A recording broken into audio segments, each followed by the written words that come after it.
So the stage is set. We can start talking about the matchup. Butch Stearns is with me to do just that. And I'm not surprised. I think the Chargers and the Colts, two of the hottest teams in the AFC in December. The Texans were not. I'm not surprised by what happened this weekend. I didn't love it last night when the Texans lost. I said, oh boy, that either one of these teams, the Ravens or the Chargers coming in here, wasn't looking forward to playing either one of those teams. But we got the Chargers, and it should be a fun week. So, did you want the Chargers or the Ravens from a Patriots perspective? Yeah, I want to see the best teams. I mean, I do want to see the best teams. I thought that the Ravens, I talked with Jeff Howe about this last week, that the Ravens weren't going to be fazed by coming up to Foxborough and playing in Gillette Stadium. They've enjoyed some success there. Some of the characters, not a lot of them, but some of them have. I don't think the Chargers enjoy that same characteristic, so we'll see how they handle coming into Gillette Stadium next Sunday. It's going to be a big challenge for them. For the people that wanted the Chargers, be careful what you wish for. I like the Patriots in this game. When I look at the matchup, they're an early 5-point favorite already in this game, but it's intriguing because the Pats, of course, were 8-0 at home. Chargers were 7-1 on the road, but their home stadium wasn't even a home stadium. They were 5-3 there. So I respect the Chargers. I respect their season. I just don't fear them, Tom. And I don't fear Philip Rivers. Well, you should, because they're a good team. And they're 12-4, and they played really good football for most of the season. They finished 5-1 down the stretch. They are really good on the road. And you're going to hear a lot of talk about the travel, and here they come coast to coast again. And I just don't think any of that is relevant. I think what's relevant, the most relevant thing, is that the Patriots play well at home. They're undefeated this year. They rarely lose playoff games at Gillette Stadium. And the Chargers' biggest challenge, not only historically against that record, but specifically against this team, is figuring out a way to beat the Patriots in a place where they have not shown much, if any, vulnerability this season. Yeah, Philip Rivers is 0-4 at Gillette Stadium. Here's a question for you. Who do you have more confidence in, the Patriots offense or the Patriots defense, and why?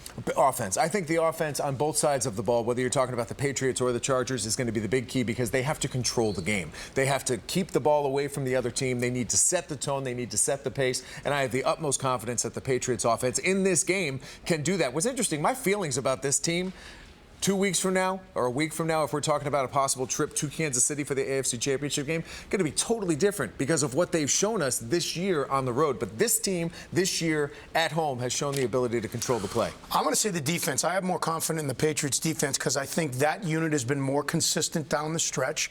I just have more faith that the Patriots defense is going to play better against Philip Rivers than I do with Tom. It's not that I doubt Tom Brady. How can you ever doubt Tom Brady?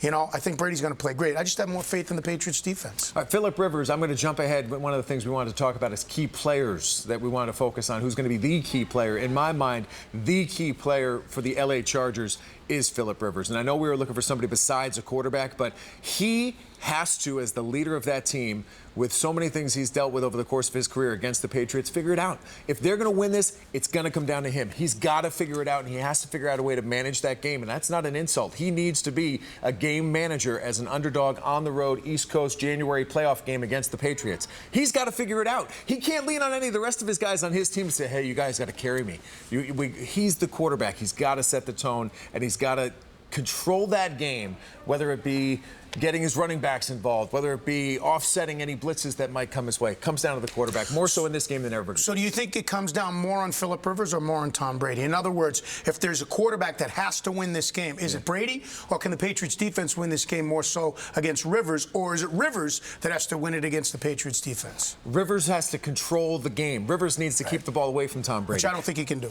I don't think he can do it either, but that's the only way they're going to win. He did it today. Unless the Patriots, for some weird reason, decide that next week is the week that they start turning the ball over at home. If Brady starts throwing interceptions, if James White puts the ball on the ground, if Rex Burkhead coughs it up, going for an extra yard and going for a first down, making stupid mistakes, special teams mistakes with penalties, stuff that gets called back. If they play out of character, we just haven't seen that this year from this team at Gillette Stadium. Let me give you two key players. For the Patriots, Trey Flowers, I think he's been consistently their best player all year, and I think they have to put pressure on Rivers, and I think it has to start up the middle, and he's key in stopping the run game. And on the other side of the ball, a guy that probably nobody knows about, Derwin James. He's a rookie All-Pro. 17th pick in the draft out of Florida State. He's a safety. I like Tom Brady against rookie safeties, but this kid was an all-pro this year, Tom. But again, I like that matchup for Brady. That's a key guy. James White. James White and James Hey, wait a White. minute, that's my guy. I picked him in the Super Bowl. I've started a hashtag that says good things happen, because when your quarterback says when he touches the ball, good things happen, ride the train. Because every time he does touch the ball, it seems good things happen. I look at these games against the Bills and the Jets the last 2 weeks, and I'm like, okay, we talked about it with Jeff last week too. It almost is a little bit like batting practice. You know, you're trying to get your swing worked out, and they got the running game worked out against the Bills. They get the passing game worked out, and the diversity and getting multiple guys involved worked out against the Jets. But go to White. You know, White is your all-time leading Super Bowl touchdown scorer for a reason. He gets it done in the clutch, in the postseason, and this is his time. So I see him early, often getting the ball and just riding them all the way in. I think the Patriots win this game, don't you? I do, ultimately. But I do have a question. Do you think that the Chargers and the Chiefs, when all is said and done, are the two best teams in the AFC? I think they've had the two best seasons. But Chargers won't beat the Patriots here in Gillette. No. Okay, I agree. Continue. What about the Colts? Do you think I'll tell you my prediction. I think the Colts are going to win, and I'll tell you why. I think it's going to be a great football game. I don't think Pat Mahomes in his first playoff game, the lights are going to be too bright or the moment's going to be too big, like it was for Lamar Jackson, like it was for Deshaun Watson. I think Mahomes is going to play a great game. But I think Andrew Luck is going to outduel him. And I think the Colts' defense is better than the Chiefs. I think the Colts are going to beat the Chiefs. That'll be 7 home losses in a row in Kansas City in the playoffs for the Chiefs. That's crazy. And not this year. I don't think so. I think all the pieces, all the dominoes are lining up. I can just see it. The Patriots going to Kansas City, all the talk about the final play in Miami. If that hadn't happened, this game would be here, all the rest of that. It's the Chiefs' year to host the AFC Championship game. I don't see them losing to the Colts next week. All right.